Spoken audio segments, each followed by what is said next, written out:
বন্ধুরা, এই সাপটিকে আপনারা দেখতে পাচ্ছেন। আজকে সকালবেলায় আমাদের বাড়িতে ঘরের কোনায় এই সাপটি ছিল।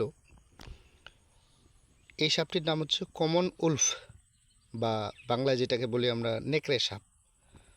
তো এই সাপটি প্রত্যেকের বাড়িতেই আমরা দেখতে পাই। এটাকে আমরা ঘরচিতি বলেও চিনি।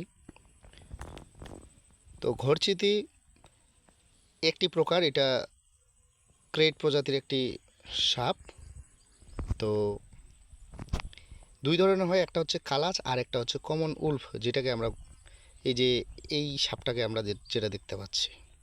তো কালাজ খুব ভয়ানক, কিন্তু এই সাপটি তেমনটা বিষধর নয়, একদম নির্বিষ সাপ, প্রচণ্ড অ্যাটাকিং। এই সাপটাকে আপনারা দেখতে পাচ্ছেন। তো এই সাপটি আমি এখন বাড়ি থেকে কিছু দূরে আমি ছেড়ে দিতে আসছি। এই সাপকে মারাটা আমাদের উচিত নয়, কারণ সাপ আমাদের পরিবেশেরই একটা অংশ। আমরা প্রত্যেকে জানি, হয়তো বাস্তুতন্ত্রের এরা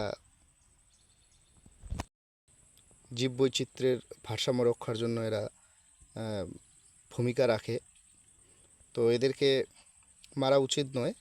তো সেই জন্য বাড়ি থেকে ধরে আমি বাড়ির কিছু দূরে এই সাপটিকে ছাড়তে আসছি।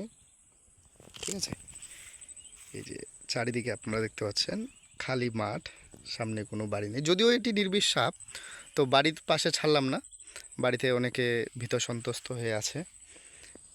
হ্যাঁ, যদিও এটি নির্বিষ, কিন্তু তারা তো বোঝে না বা সাপ সম্পর্কে হয়তো জানে না। তো সেই জন্য আমি বাড়ি থেকে কিছু দূরে আমার বাইক নিয়ে আমি ছাড়তে আসছি। তো সাপটিও খুব ভয় পেয়েছে, একদম গুটিয়ে আছে।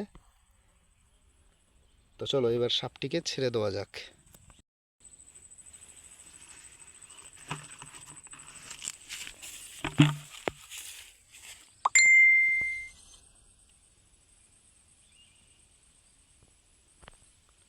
সাপটি এবার নিজে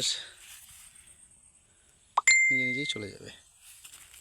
ব্যাস, চলে গেছে হয়তো, এই যে জঙ্গলের ভিতর ঢুকে গেছে, এই দেখাতে পারলাম না।